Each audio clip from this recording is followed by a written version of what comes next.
स्वागत है आप लोगों का आपके अपने educational channel home science with Pooja में, जिसमें हम अब बात कर रहे हैं एक्सटेंशन एजुकेशन की। अभी तक जो है 2 क्लासें आ चुकी हैं। आज बात करेंगे हम प्रसार शिक्षा के ही बारे में। अभी जो है पूरा ही टाइम हमारा रहेगा एक्सटेंशन एजुकेशन के लिए, क्योंकि हमने एक्सटेंशन एजुकेशन से रिलेटेड जो क्लासें हैं नहीं दी हैं इस चैनल पर। तो मेरी कोशिश पहले ये है कि आपको पहले एक्सटेंशन एजुकेशन अच्छे से कंप्लीट करवाया जाए, उसके बाद में जो रिवीजन वाला पार्ट रहेगा वो हम धीरे धीरे, साथ ही क्वेश्चन आंसर सीरीज जो है वो भी हम साथ में लेकर आएंगे। तो चलिए आज बात करते हैं एक्सटेंशन एजुकेशन की ही।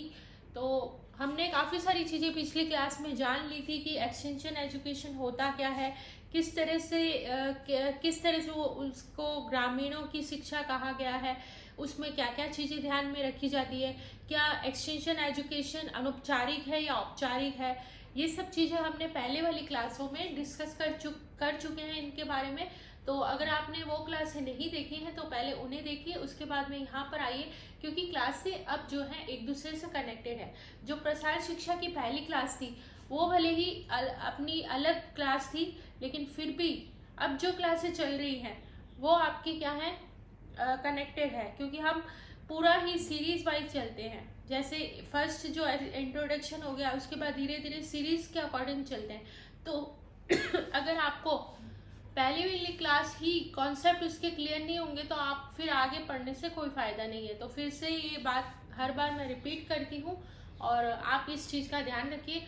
दूसरी बात ये है कि अगर आप इस चैनल पर आ गए हैं और आपको फ़ायदा हो रहा है इन क्लासों से, क्योंकि आपको सबको ही पता है कि फर्स्ट ग्रेड का एग्ज़ाम पहले हो चुका है 2024 में, अब दोबारा से फॉर्म भरे जा चुके हैं। एग्ज़ाम की डेट अभी तक कोई फिक्स नहीं आई है।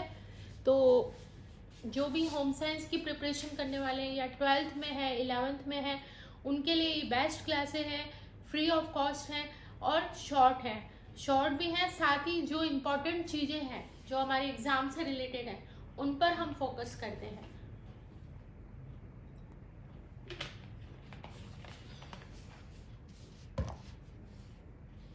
इसीलिए कहा जा रहा है, आपसे सभी से निवेदन है कि आप अगर इस चैनल को देख रहे हैं, क्लासों से फ़ायदा हो रहा है तो सब्सक्राइब कर दीजिए, ऑल का बटन ज़रूर दबा दीजिए, शेयर कीजिए, ताकि आगे से आगे जितने भी और बच्चे हैं जिनको इन क्लासों के बारे में नहीं पता, उन्हें इनके बारे में पता चल जाए।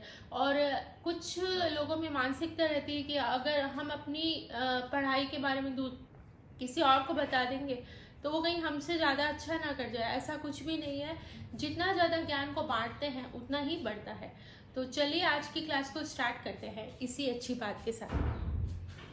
पहला आपका क्या दिया हुआ है, अभिप्रेरणा या मोटिवेशन क्या है? एक शक्ति है जो कि क्या करती है, कार्य करने के लिए मोटिवेट करती है।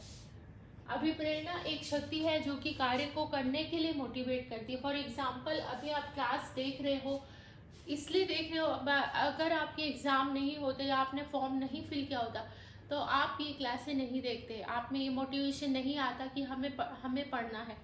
आपको जॉब लेनी है इसलिए आप तैयारी कर रहे हैं और इसी वजह से आप क्लास देख रहे हैं। तो कारण क्या है, जॉब है, आपका मोटिवेशन, इसीलिए आप ये क्लासें देख रहे हैं।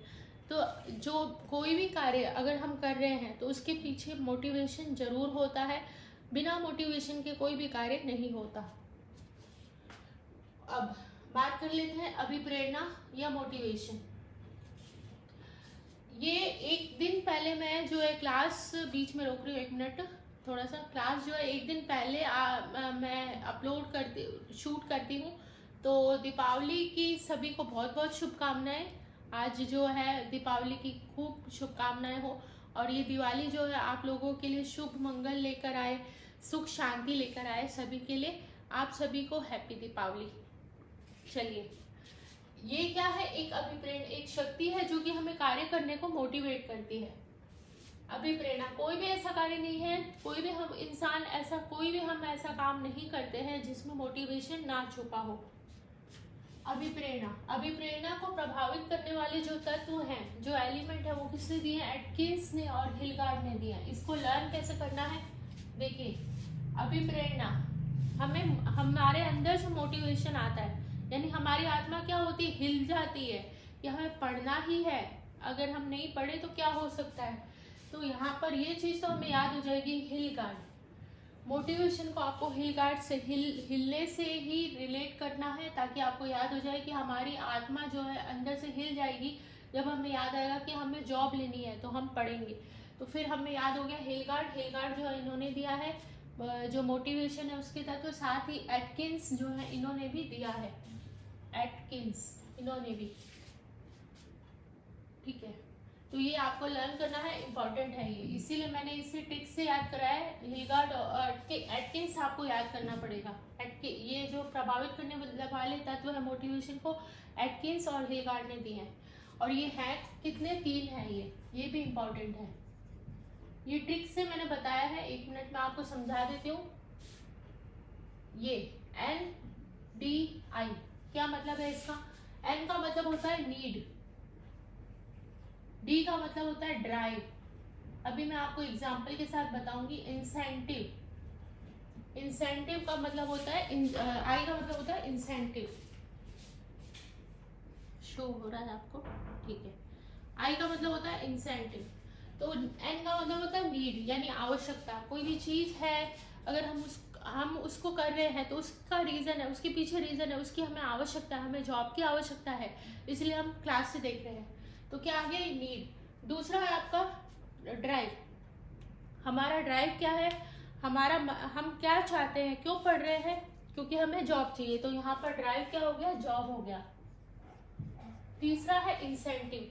आप जॉब लगने के बाद में जब आपकी प्रशंसा होती है, और प्रशंसा में आपको कुछ चीज़ें अच्छी बातें कही जाती है, इसके अलावा आपको कुछ फाइनेंशियल भी हेल्प दी जाती है कि आपने बहुत अच्छा किया, या आपको पुरस्कृत किया जाता है, तो ये आपका क्या हो गया, इंसेंटिव हो जाता है। तो ये कहलाता है। तो ये दिए किसने है, तीनों तत्व NDI। क्या है, NDI, नीड, ड्राइव और इंसेंटिव। ये दिए किसने, एटकिंस और हिलगार्ड ने दिए हैं। अब बात कर लेते हैं, इसको प्रभावित करने वाले हमने देख लिया कि हमारी जो मोटिवेशन है उसको प्रभावित कर रहे हैं। क्या क्या प्रभावित कर रहे हैं, नीड कर रही है प्रभावित, ड्राइव कर रही है, इंसेंटिव कर रहा है, तभी हम कोई भी कार्य को कर रहे हैं। अब बात करते हैं अभिप्रेरणा और मोटिवेशन जो है ये कितने तरह के होते हैं। तो अभिप्रेरणा और मोटिवेशन 2 टाइप्स के होते हैं। एक होता है जन्मजात, जो हमारे जन्म से ही हमारे अंदर होता है, और दूसरा होता है पार्जित या अर्जित। तो जन्मजात में क्या आ जाएगा आपका, जैसे कि भूख, प्यास, ये सारे जन्मजात है। भूख लगना, प्यास लगना, रोना, कुछ कहना, बात करना, चलना फिरना, ये सब सारे के सारे जन्मजात है। और उपार्जित में क्या आ जाएगा आपका, ऐसी चीजें आ जाएंगी जो कि आपने अर्जित की है, जो आपको अपने व्यक्तिगत अनुभवों से प्राप्त हुई है, वो चीजें इसमें आ जाती हैं, जो आपको व्यक्तिगत अनुभव से प्राप्त हुई है। तो ये तो सब में सेम होता है, ये वाला तो क्या है, सिमिलर रहता है सब में। ये जो है उपार्जित और अर्जित जो है वो क्या रहता है, व्यक्तिगत है। मतलब हम अपने नहीं, ये जो उपार्जित है, हाँ, ये व्यक्तिगत अनुभवों से हमें प्राप्त होता है। अब ये जो उपार्जित है इसे भी 2 टाइप्स में बांटा गया है। पहला है व्यक्तिगत और दूसरा है सामाजिक। व्यक्तिगत यानी खुद का, पर्सनल।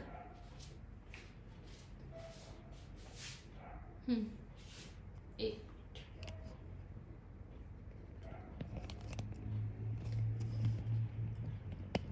साथ साथ आप स्क्रीनशॉट जरूर लेते रहिए, क्योंकि साथ में फिर आप स्क्रीनशॉट लेंगे तो या फिर आप कॉपी पर लेकर बैठिए, ताकि आप अपने नोट्स भी प्रिपेयर करते जाए साथ ही।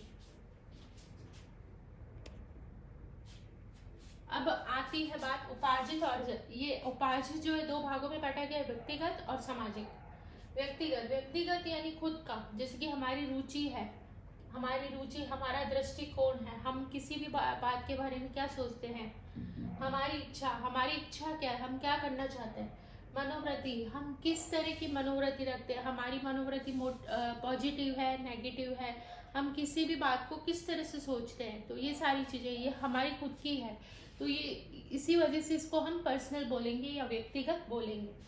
नेक्स्ट आपका सामाजिक, यानी इसमें हम मान मर्यादा, समाज की मान मर्यादा को ध्यान में रखकर हम सभी व्यक्ति कार्य करते हैं, अगर वो सामाजिक है। प्रतिष्ठा, हम अपनी प्रतिष्ठा का ध्यान रखते हैं, मतलब अपने स्टेटस का ध्यान रखते हैं। हर कोई अपने स्टेटस के अनुसार ही बिहेव करता है कि जे अगर कोई मिडिल क्लास है तो वो अपने स्टेटस के अनुसार करता है, अपर क्लास है तो वो अपने स्टेटस के अनुसार। तो हम अपने स्टेटस यानी प्रतिष्ठा का भी यहाँ पर ध्यान रखते हैं। आई थिंक आपको ये इतना अच्छे से समझ में आ गया होगा। एक इम्पॉर्टेंट चीज़ जो है आप याद करते हैं हम, जैसे पूरी क्लास ही इम्पॉर्टेंट है ये, इसको हम टिक से याद करेंगे। प्रसार शिक्षा के चरण, स्टेप्स, ये जो है नेट में पूछे जाते हैं लगाने के लिए। एक तो नेट में पूछे जाते हैं और दूसरा कई बार ऐसे पूछ लिया जाता है कि जैसे कि मान लीजिए ऐसा पूछ लिया कि ये अटेंशन लिख दिया, आपको पूछ लिया और पूछ लिया कि कौन से उसमें आता है, पहले चरण में आता है कि दूसरे चरण में। तो टोटल जो प्रसार शिक्षा के चरण हैं वो कितने हैं? 8 हैं। ये भी इम्पोर्टेंट क्वेश्चन है। प्रसार शिक्षा के चरण कितने हैं? 8 है। प्रसार शिक्षा पूरा ही अपने आप में इम्पोर्टेंट है। कई सारे क्वेश्चंस हमें देखे जाते हैं अगर हम उन्हें ध्यान से पढ़ते हैं प्रसार शिक्षा को, क्योंकि कॉन्सेप्ट बेस है ये पूरा ही जो सब्जेक्ट है। इसको अगर हम ध्यान से पढ़ेंगे तो हम ज़्यादा से ज़्यादा मार्क्स जो है यहाँ से ले सकते हैं। तो मेरी कोशिश है धीरे धीरे आपको करवा रही हूँ ताकि आपके सारे कॉन्सेप्ट एकदम अच्छे से बढ़िया से तैयार हो जाए, ताकि आप एग्ज़ाम में कंफ्यूज ना हो जाए। तो चलिए, इम्पॉर्टेंट ये है कि प्रसार शिक्षा के स्टेप्स कितने हैं, तो 8 हैं, ये इम्पॉर्टेंट है। दूसरा, नेट में पूछा जाता है कि इनको आपको क्या लगाना है? अरेंज करके लगाना है कि मतलब कुछ दे दिए इधर उधर बिखरे हुए दे दिए और आपको बोल दिया कि इनको अरेंज करके लगाइए। जैसे हम बचपन में लगाते थे, ब्लॉक्स लगाते थे, अब बिखेर देती थी मम्मी और हम उनको फिर अरेंज कर देते थे। तो वही चीज़ हमें नेट में भी करनी है। तो चलिए, ये क्वेश्चन तो स्पेशली नेट में ही आता है। अगर आप नेट की तैयारी कर रहे हैं तो ये आपके लिए इम्पोर्टेंट है। एड कास्ट, इसको हमें लर्न करना है ऐसे ही। एड कास्ट, एक चीज ध्यान रखिए, ये सी हमेशा हमें याद नहीं रहता। KASE, एड भी याद रहता है, AID एड, KASE याद रहता है, सी हम कंफ्यूज हो जाते हैं कि याद कर। तो इसको याद ही करना पड़ेगा आपको। देखिए, इसको इस तरह से याद कीजिए। एड, एड तो याद है। कास्ट हम बोल रहे हैं तो सी का भी यूज हम क के लिए करते हैं। कार, के फॉर, जैसे CAR कार, KR कार थोड़ी बोलते हैं, CAR कार बोलते हैं। ऐसे याद कर लीजिए कि कास बोल रहे हैं तो कास से क से रिलेटेड जितने भी वर्ड है, तो दो ही अल्फाबेटिक, जो अल्फाबेट्स हैं 26, उनमें 2 ही अल्फाबेट है, C और K, जो कि क की ध्वनि निकालते हैं। तो इस तरह से हमें ये याद हो जाएगा। तो ये एक तरह की ट्रिक है, आप याद कर सकते हैं ऐसे।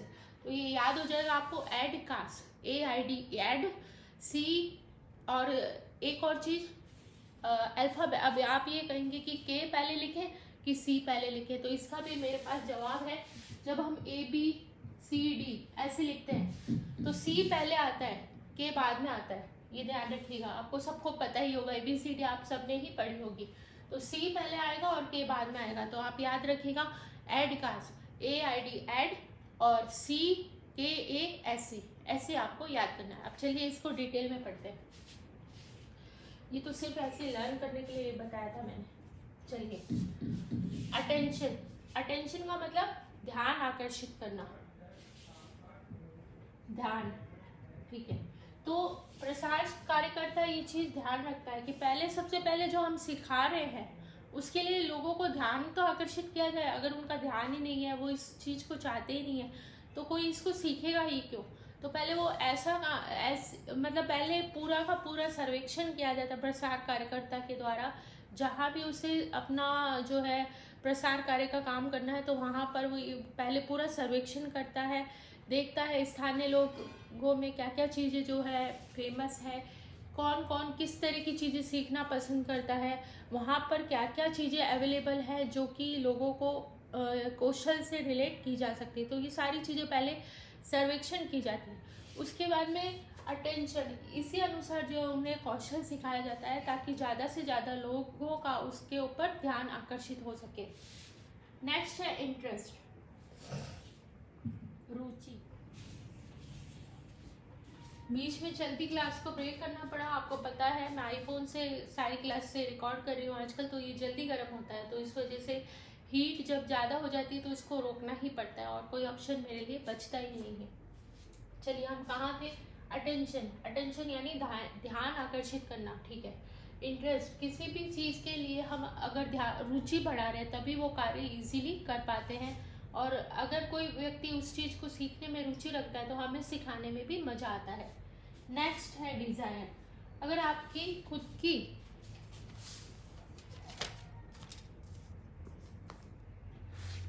डिजायर का मतलब हो गया आकांक्षा। आप अपने अगर किसी की आकांक्षा है सीखने की, डिजायर है, जैसे कि फॉर एग्जांपल हमारी डिजायर है टीचर बनने की, तो हमारी आकांक्षा है कि हम टीचर बने, इसीलिए हम पढ़ रहे हैं। इस तरह से इसको याद करना है। विश्वास, कन्वेक्शन यानी होता है विश्वास। आप इसे इंग्लिश में याद करेंगे तो ज़्यादा आपके लिए इजी हो जाएगा, क्योंकि हमने इसको लर्न भी इसी तरह से किया है। नॉलेज यानी ज्ञान, और एक्शन यानी क्रिया करना। इसके बाद में सेटिस्फैक्शन, संतुष्टि, और लास्ट में आपका आता है मूल्यांकन। किसी भी स्टेप वाला जो भी है उसमें सब में लास्ट में ही मूल्यांकन आता है। आपने प्रबंध वाला जो चैप्टर है, प्रबंध शिक्षा जो था उसमें भी आपने देखा होगा, प्रबंध वाला जो चैप्टर आपने पढ़ा होगा उसमें। अटेंशन, देखिए अटेंशन यानी ध्यान आकर्षित करना, इंटरेस्ट बढ़ाना लोगों में, आकांक्षा, अगर उनमें ये डिजायर है, वो लोग चाहते हैं कि हम इस कौशल को सीख के 2 पैसे कमा लें, तो वो इस चीज़ को सीखेंगे। नेक्स्ट है कन्वेक्शन। अगर आप प्रसार कार्यकर्ता इस तरह का बिहेव करें, उनसे स्थानीय भाषा में बात करें, उनका विश्वास जीत पाए, तभी वो लोग उस पर विश्वास कर पाते हैं और वो सोचते हैं कि हाँ ये हमारे लिए अच्छा कर रहा है, तो इसकी सारी बातों को मानना जरूरी है। एज ए टीचर आपको भी ध्यान रखना है कि अगर आप टीचर हैं तो आपके बच्चे, आपके स्टूडेंट आप पर विश्वास रखें, ताकि अगर वो आप पर विश्वास रखेंगे तो आपकी सारी बातों को मानेंगे ही। नॉलेज, ज्ञान देना। ज्ञान मतलब हम इसमें क्या है, पहले तो विश्वास ले लिया, फिर ज्ञान दिया जाता है कि इस तरह से आपको सीखना है, उसके बाद में एक्शन किया जाता है, कोई भी चीज़ सिखाई जाती है। फिर जब वो सीख लेते हैं, देख लेते हैं सब चीज़ें, तो उनमें क्या आ जाता है, संतुष्टि आ जाती है, वो इस बात से सेटिस्फाइड हो जाते हैं कि हाँ हम ये कर सकते हैं। और फिर लास्ट में आपका आता है मूल्यांकन, जिसमें हम ये देखते हैं कि किस तरह से ये जो हमने प्रसार कार्य का काम चलाया, कौशल सिखाया, क्या ये सफल रहा, अगर रहा तो किन रीज़न से रहा, और अगर नहीं रहा तो किन रीज़न से। तो ये सारी एवोल्यूशन किया जाता है। अब एडवांटेज की बात आ जाती है, ये भी बहुत ही इम्पोर्टेंट है, पूछ लिया जाता है ये भी। तो ये पूछा गया है, प्रसार कार्यकर्ता जो है उसमें क्या एडवांटेज होनी चाहिए। ग्रामीण परिवेश का ज्ञान होना, स्थानीय भाषा का भी ज्ञान होना चाहिए, ग्रामीण परिवेश का भी ज्ञान होना चाहिए, ग्रामीण संस्कृति के बारे में भी उसे नॉलेज होनी चाहिए। दूसरा, विषय ज्ञाता होना, जो भी वो सिखाने वाला है उसके बारे में उसको खुद को तो नॉलेज हो, तभी तो वो सिखा पाएगा। कार्य कुशल होना चाहिए, वो अपने कार्यों को लेकर उसमें ये रहना चाहिए, कार्य कुशल होना चाहिए कि हाँ मैं ये कार्य करवा रहा हूँ तो मैं अच्छे से करवाऊँ, ऐसे नहीं कि बस फटाफट से करवाया और अपना काम नहीं समझा, कुछ किसी को समझ आया नहीं आया, ये सोचा ही नहीं और अपना फटाफट बता के निकल गए, ऐसा नहीं होना चाहिए। पूरा अच्छे से उसे समझाना चाहिए ताकि लोगों को इससे फ़ायदा हो। प्रगतिशील, जब वो कुछ सिखा रहा है तो ये इंश्योर कर ले प्रसार कार्यकर्ता कि वो प्रगति हो रही है कि नहीं। अगर कोई काम इसको सिखा रहा हूँ मैं तो लोगों को सीख कर इससे फ़ायदा हो रहा है कि नहीं, तो ये इसमें आ जाएगा। संयमी होना चाहिए, और एक मिनट, संयमी तो होना ही चाहिए, इतना आपने ले लिया होगा स्क्रीनशॉट। संयम होना चाहिए, क्योंकि सभी लोग एक जैसे लेवल के नहीं होते हैं, कुछ जल्दी सीख जाते हैं, कुछ देर से, तो एकदम से यूँ नहीं कि हाइपर हो जाए कि ये तो सीख ही नहीं रहा, कितनी बार बता दिया, तो जितनी बार वो पूछे तो उतनी बार बताने का उसमें संयम होना चाहिए। न्यायप्रिय होना चाहिए, दूरदर्शी होना चाहिए। न्यायप्रिय, दूरदर्शी,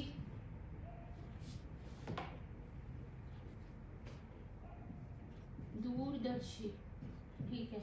और इसके बाद में आ जाएगा आपका मृदभाषी भी होना चाहिए, मीठा बोले। दूसरा, तटस्थ भी होना चाहिए कि वो भेदभाव ना करे, सबका सम्मान सेम रखे, तटस्थ। तो ये सारे आ जाएंगे किसके, प्रसार शिक्षक जो है उसके अंदर क्या क्या एडवांटेज होनी चाहिए। तो देख लेते हैं, एक बार रिवाइज कर लेते हैं क्लास को, और क्लास को फिर यहीं पर एंड करेंगे। आप सभी को पता है कि फेस्टिवल सीजन चल रहा है, तो क्लास से ब्रेक नहीं कर रही हूँ मैं, लेकिन हाँ थोड़ी कंटेंट कम है। कंटेंट फिर मुझे लग रहा है, लेकिन मुझे लग रहा है कि शायद काफ़ी सारा कंटेंट मैं आपको दे रही हूँ ताकि आप लर्न कर लें। इतना लर्न कर लेंगे फिर आगे बढ़ते जाएंगे, तो इस तरह से हमारा जो प्रसार शिक्षा है वो भी कंप्लीट हो जाएगा। हमने देख लिया अभिप्रेरणा क्या होता है, एक मोटिवेशन होता है, एक शक्ति होती है जो कि हमें कार्य करने के लिए अभिप्रेरित करती है। अभिप्रेरणा जो है, इसके जो तत्व है वो किसने दिए थे, प्रभावित करने वाले तत्व दिए थे एटकिंस और हिलगार्ड ने दिए थे। लर्न करा दिया ट्रिक से। कौन कौन से थे, NDI यानी नीड, डिजायर और इंसेंटिव। ठीक है, अब अभिप्रेरणा या मोटिवेशन जो है वो कितने तरह की होती है, दो तरह की, एक तो जन्मजात होती है और एक क्या होती है, अर्जित होती है। जन्मजात जो है उसमें तो आपका भूख प्यास वगैरह सब आ जाएगा। उपार्जित जो है इसमें व्यक्तिगत आएगा, और ये जो उपार्जित है ये दो तरह की है, इसमें व्यक्तिगत और सामूहिक दोनों ही आ जाएगा। व्यक्तिगत खुद का दृष्टिकोण, खुद की रुचि, ये सब चीज़ें। अर्जित के अंदर सामाजिक मान मर्यादा वगैरह वो सब चीज़ें आ जाएंगी। इसके चरण इम्पॉर्टेंट है प्रसार शिक्षा के। एड कास्ट आपको लर्न करवा दिया है कि हमें क याद रखना है, AID एड। C पहले आता है अल्फाबेट में, तो C पहले आएगा, के बाद में आएगा, AIDCKASC ऐसे लिख लेंगे। फिर उसके बाद में हम एक एक करके इसको समझ जाएंगे कि A से क्या हो गया, अटेंशन हो गया, I से इंटरेस्ट हो गया, D से डिज़ायर हो गया, कन्वेक्शन हो गया, C से, K से आपका नॉलेज हो गया, एक्शन हो गया, A से सेटिस्फैक्शन संतुष्टि, S से हो गया एवोल्यूशन मूल्यांकन। तो ऐसे याद हो गया। और हमें कार्यकर्ता के एडवांटेज याद कर लिए कि वो तटस्थ होना चाहिए, संयमी होना चाहिए, न्यायप्रिय होना चाहिए, उसको अपने सब्जेक्ट का नॉलेज होना चाहिए, उसका जो परिवेश है ग्रामीण होना चाहिए, उसको जो भाषा है पाकिस्तान है उसके बारे में नॉलेज हो ताकि वो अपनी बात को समझा सके। तो क्लास को पूरा अच्छे से मैंने आपको डिफाइन कर दिया है, रिवीजन भी करवा दिया है। और अब जो है नेक्स्ट क्लास अब आप 2 दिन बाद आएगी। 2 दिन का गैप रख के मैं जो है क्लास से आपको दे रही हूँ। तो आप सभी को त्योहारों की बहुत बहुत शुभकामनाएं, और हम मिलेंगे नेक्स्ट क्लास में। इसी तरह से बने रहिए आपके अपने educational channel home science with Pooja में, जिसका मूल मंत्र है ऑलवेज सक्सेस। अब मिलते हैं नेक्स्ट क्लास में। Thank you so much.